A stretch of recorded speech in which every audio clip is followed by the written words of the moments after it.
Hello everyone, welcome back to my channel. This is Nitish here, and in this video I'm going to talk about the components of the Microsoft Fabric. So let's get it started. So guys, in the last session where I given the introduction of the Microsoft Fabric, I told that Microsoft Fabric can do the data engineering project, data science project, and data analysis project. But how? How Microsoft Fabric does it? What is inside there in the Microsoft Fabric, which basically help us to accomplish these kind of project. So let's see. So in Microsoft Fabric, we have different components available. Okay.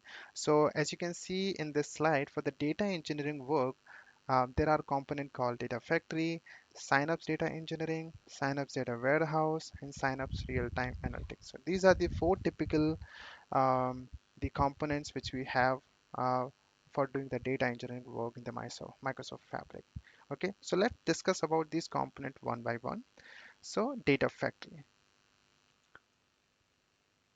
So data factory is basically a ETL tool in the Microsoft Fabric. And this ETL tool is not new, guys. This ETL tool is exactly similar to the tool which we have in Azure, and we call this tool as Azure Data Factory, ADF. Okay, which also does the ETL pipeline, right?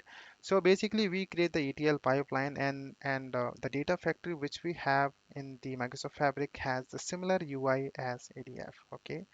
And having this tool, added to the Microsoft Fabric, making Microsoft Fabric a tool for data engineering, okay? So this is what we have for data factory. This is called data factory, I would say. The next component we have the Synapse data engineering, right? So this component again, I would say not a new component in Microsoft Fabric. It is exactly similar component we have in Azure, and we call this as Azure Synapse Analytics.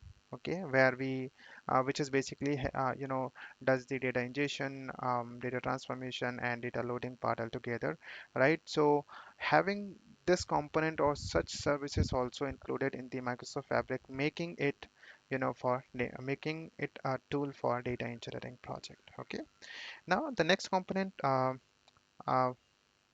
we have the Synapse data warehouse. So with this component, you can implement the warehouse in the Fabric. You can create the databases, you can create the tables, and you can implement the security levels as well, right? So that's all you can do with the Synapse data warehouse component. And the next component we have is Synapse real-time analytics. Okay, so this components basically help us to deal with the real-time data, right? So it can read the data, it can store the data in an optimized way. Okay, so these all four components which is highly used in the data engineering project are included in the Microsoft Fabric, and this is basically making the Microsoft Fabric as a tool for data engineering project. Okay, so these are the these are the components for doing the data engineering work in the Microsoft Fabric. So let's move ahead and see the other component which is used for data science and the data analysis project. Okay, so for doing the data science work in Microsoft Fabric, we have component called the data science, Synapse data science. So this is a component through which you can do the data science work, such as creating the models, creating the experiments, and etc.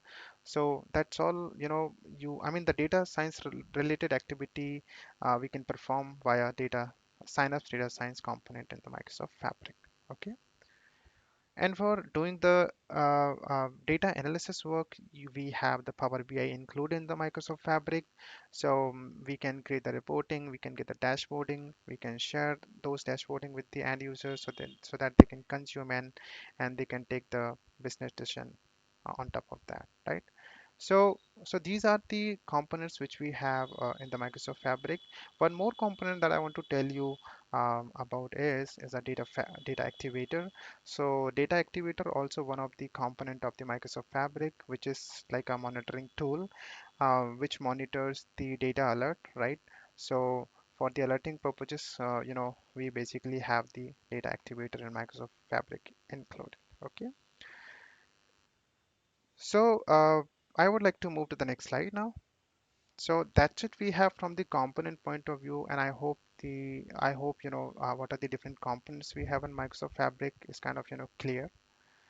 So hope this is clear. And one thing I want to tell, as we discussed about the component and Microsoft Fabric, but how to use it, how to enable it, that we have to first of all think of, right? As of now, we have discussed about the introduction part and the component part, but to use it, we have to enable.